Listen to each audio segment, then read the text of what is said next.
میں تمام honourable members کو خوش آمدید کہتا ہوں اور شکریہ ادا کرتا ہوں آپ کی آج تشریف آوری پر، اور جو ہمارے محترم ممبرس زوم سے جوائن کیا ہے ان کو بھی میں خوش آمدید کہتا ہوں۔ آج کیبنٹ کا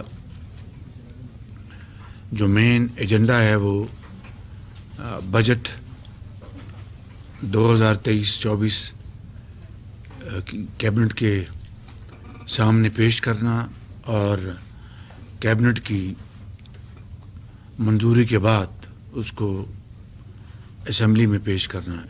میں چند گزارشات کرنا چاہتا ہوں۔ ایک تو میرے پاس ایک ہی ایڈوائزر کی سیٹ خالی تھی، وہ میں جناب روہیل اصغر شیخ صاحب کو بنایا ہے۔ میں آپ کو اپنی طرف سے اور کابینہ کے ممبران کی طرف سے آپ کو مبارکباد پیش کرتا ہوں۔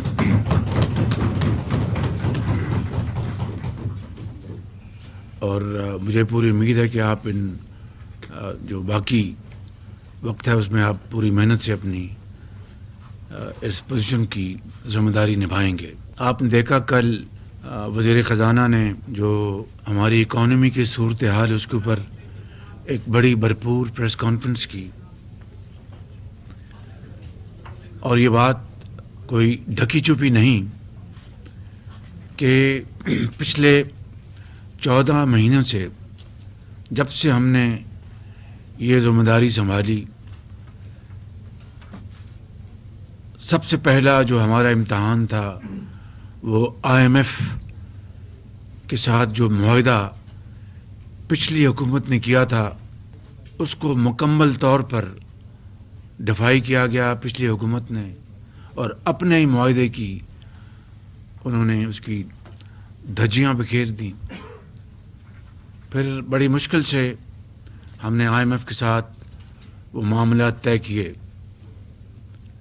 اس کے بعد جو پچھلے سال جو فلڈز آئے کلائمیٹ چینج کے حوالے سے، وہ تباہ کن تھے اور اس نے معیشت کو بے پناہ نقصان پہنچایا۔ اس کے باوجود بھی کہ کابینہ کے متعلقہ ممبرز نے دن رات کوشش کی، بحالی کے لیے، ریہیبلیٹیشن کے لیے، ریلیف کے لیے انٹرنیشنل ایجنسیز سے اپروچ کیا گیا، اور وفاق کے علاوہ صوبوں نے اربوں روپے اپنے صوبائی وسائل سے خرچ کیے۔ وفاق نے تقریباً 100 ارب روپیہ خرچ کیا۔ بیرونی ممالک سے امداد آئی، دوست ممالک نے ہمارا ہاتھ بٹھایا، لیکن یہ بات کسی سے ڈھکی چھپی نہیں کہ تقریباً 30 ارب ڈالر کا ہمیں معاشی نقصان ہوا، 30 ارب ڈالر کا۔ پھر اس کے بعد جو دنیا میں کساد بازاری تھی، خاص طور پر یوکرین کے جو ایک چل رہا ہے اسٹرگل، ایگریشن اور کرائسس، اس کے نتیجے میں عالمی منڈیوں میں کموڈیٹیز کی قیمتیں بڑھی، جس کا پاکستان جیسے ترقی پذیر ملک کو بے پناہ اربوں ڈالر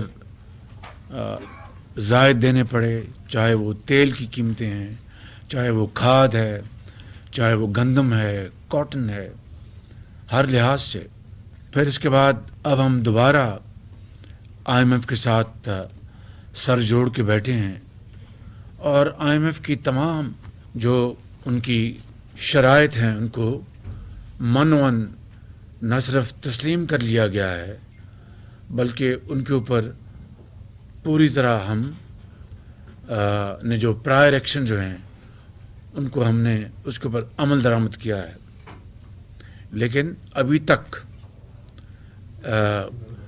جو سٹاف لیول ایگریمنٹ ابھی تک سائن نہیں ہوا، جس کے بعد بورڈ میں یہ معاملہ جائے گا، بہرحال امید کی جانی چاہیے کہ تمام شرائط پوری کرنے کے بعد اسی ماہ آئی ایم ایف کا 9th ریویو مکمل ہو کر بورڈ سے اس کی منظوری لی جائے گی آئی ایم ایف کے۔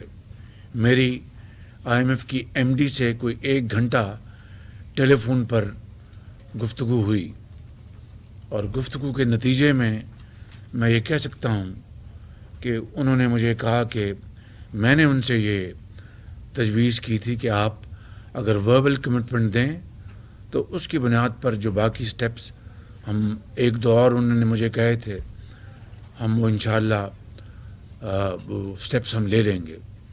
انہوں نے مہربانی کی، وربل کمٹمنٹ دی، جس کے نتیجے میں ہم نے وہ سٹیپس بھی ہم نے اٹھا لیے ہیں۔ لہٰذا اب کوئی ایسی چیز باقی نہیں جو کہ اس میں رکاوٹ بن جائے۔ ان تمام جو میں نے ابھی جو مسائل آپ کے سامنے رکھے ہیں، اس سے پاکستان کے عام آدمی کے اوپر بے پناہ مہنگائی کا بوجھ پڑا ہے۔ اس میں کوئی شک نہیں کہ مہنگائی اس وقت دنیا میں سکہ رائج الوقت ہے، چاہے وہ برطانیہ ہے، چاہے وہ امریکہ ہے، ہر جگہ مہنگائی ہے۔ لیکن ان کی جو اکانومیز ہیں ان میں اتنی سخت ہے کہ وہ اپنے عوام کو وہ ریلیف دلا سکیں۔ بدقسمتی سے جب ہم نے پاکستان کی باغ ڈور سنبھالی تو ہماری اکانومی کا پچھلی حکومت نے جنازہ نکال دیا تھا، اور اس 1 سال میں 14 مہینوں میں جو مشکلات ہم پر آ پڑی وہ میں نے ابھی آپ کو بیان کی ہیں۔ اس دوران ہمارے درینہ دوست اور بہت بااعتماد دوست چین نے ہماری بھرپور مدد کی، فائنینشیل سپورٹ دی ہمیں، اور یہ پچھلے 2-3 ماہ میں چینی حکومت کی سپورٹ جو ہے وہ انتہائی مددگار ثابت ہوئی۔ اس کی تفصیل میں نہیں جا رہا۔ اور آئی ایم ایف کے حوالے سے ہمارے برادر ممالک سعودی عربیہ اور یو اے ای نے ہمارا ہاتھ تھاما، اور ہماری اس میں جو آئی ایم ایف کی شرائط تھیں ایڈیشنل، یعنی جو گیپ تھا ان کے مطابق اس میں $3 ارب، 2 سعودی عربیہ اور 1 یو اے ای نے، یہ $3 ارب کی ہماری بہت اس آڑے وقت میں بہت ٹائملی اور قیمتی مدد کی ہے، جس کے ہم ان کے بے حد شکر گزار ہیں۔ ہم یہ ہے صورتحال جو میں نے بڑے اختصار کے ساتھ آپ کے سامنے رکھی ہے۔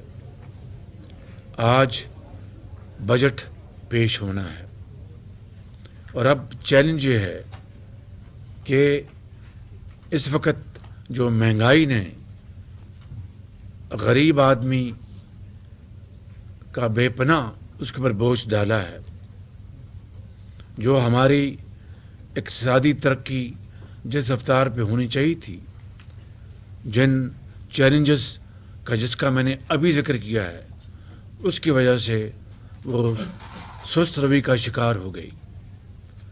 یہ ایک اللہ تعالیٰ کا بے پایاں فضل و کرم ہے کہ ہمارا جو کرنٹ ڈیفیسٹ ہے اس میں بہت پچھلے مہینوں میں بڑی بہتری آئی، اور کرنٹ ڈیفیسٹ ہمارا کم ہو کر آلموسٹ ان 10 مہینوں میں کرنٹ ڈیفیسٹ میں 10 بلین کمی آئی، اور اس سے یہ سکڑ کر $3.3 بلین پہ رہ گیا۔ یہ ایک بہت بڑی ایک پازیٹیو ہے۔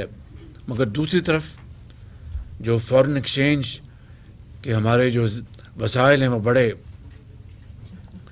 ان کے پر بہت بوجھ ہے، تو ظاہر ہے کہ ہماری جو امپورٹ جو رجیم ہے وہ اس میں پریورٹی ہے، اور اس کی وجہ سے ہماری جو ایکٹیویٹی ہے اس میں ظاہر ہے کمی آئی ہے. تو یہ سارے جو میں نے آپ کو چیلنجز بیان کیے ہیں اس کے لیے پوری کوشش جاری ہے. اور یہ بجٹ جو ابھی آپ کے سامنے پیش کیا جا رہا ہے، میں نے اپنے آنریبل ممبرز کی معاونت میں، ان کی مشاورت کے ساتھ، وزیر خزانہ اور ان کی ٹیم کے ساتھ، اور پاکستان کے جو سٹیک ہولڈرز ہیں، کاروباری حضرات، زرعی فیلڈ سے جن کا تعلق ہے، آئی ٹی سے جن کا تعلق ہے، ایکسپورٹرز، ہم نے پچھلے ہفتے ڈیڑھ ہفتے میں کئی ان کے ساتھ میٹنگز کیں. اور اس کا خلاصہ یہ ہے کہ ہمیں جو ہماری جو زرعی شعبہ ہے اس میں ہمیں بہت جلد اچھے نتائج مل سکتے ہیں اگر ہم اس میں کوئی ٹھوس اقدامات اٹھائیں. صرف اس بات پہ خوش ہو جانا کہ چونکہ کسان کو گندم کی قیمت اچھی ملی تو بمپر کراپ ہوئی، یہ اللہ تعالیٰ کا بے پایاں فضل و کرم ہے. اور یقیناً کسان اس کو اچھی قیمت ملی اور اس نے محنت کی. لیکن کیا ہم 75 سالوں میں ان ممالک کے مقابلے میں جن کی ان مداد میں ییلڈ دگنی ہو چکی ہے، دگنی سے بھی بڑھ چکی ہے، کیا ہم اس میں کوئی پیش رفت کی؟ تو میرا جواب ہے کوئی خاطر خواہ پیش رفت نہیں کی. چاہے وہ گندم ہے، چاہے وہ گنا ہے، چاہے وہ کپاس ہے، اور درجہ بدرجہ جو دوسری ہماری، اور پھر ہماری جو scientific research and so on so forth. تو یہ وہ شعبے ہیں جن میں اگر ہم انویسٹ کریں گے، اور دیہی علاقوں میں جو قصبے ہیں وہاں پر یعنی زرعی اجناس پر مبنی ہم ویلیو ایڈڈ چین وہاں پر قائم کریں گے. اگر آپ کا آم جو ہے وہ جب گلنا سڑنا شروع ہوتا ہے تو اس کی اگر کلیکشن کا انتظام ہو، سٹوریج کا انتظام ہو، مشینری ہو، اس کو ویلیو ایڈڈ میں بدلنے کے لیے آم کا اچار بنائیں، آم کے جوس بنائیں، and so on so forth. اسی طرح باقی فروٹ، سبزیاں، تو اربوں ڈالر کی آپ کو اگلے سالوں میں اس میں ایکسپورٹس مل سکتی ہیں. اور دیہی علاقوں میں وہاں خوشحالی آئے گی.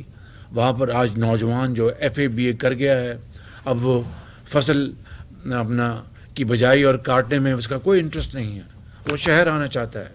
اس کو اگر ہم اپرچونیٹیز وہاں مہیا کریں گے، وہاں پر یہ وسائل دیں گے تو وہاں پر رہے گا، اپنے گھر کی خدمت کرے گا، ماں باپ کی، بزنس چلائے گا. اور شہر میں جو مائیگریشن ہے اس میں بھی خاطر خواہ کمی آئے گی.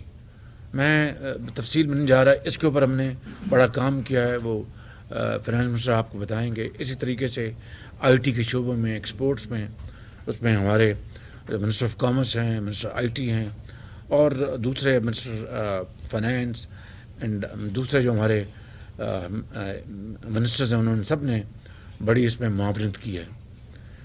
پھر اگلی بات اور جو آخری بات میں جو بطور ابتدائی کرنا چاہتا ہوں یہ ہے وہ جس سے کہ ہم اکانومی کو آگے بڑھائیں گے. لیکن یہ بات میری بات یہ طے ہے، یہ میری بات نوٹ کر لیں کہ دنیا میں، پاکستان چھوڑ دیں، دنیا میں جو معیشت کا پہیہ جڑا ہوا ہے سیاسی استحکام کے ساتھ. اگر ملک، کسی بھی ملک میں، چاہے وہ پاکستان ہو، کسی بھی ملک کے اگر سیاسی استحکام نہیں ہوگا تو وہاں پر معیشت، ترقی تو دور کی بات ہے، تباہ ہو جائے گی. آپ 70 کی دہائی میں جب یورپ میں بڑے بڑے پروٹیسٹ ہوئے، دیکھ لیجئے کہ ان کی اکانومیوں کا ان کی وہ جنازہ نکل گیا.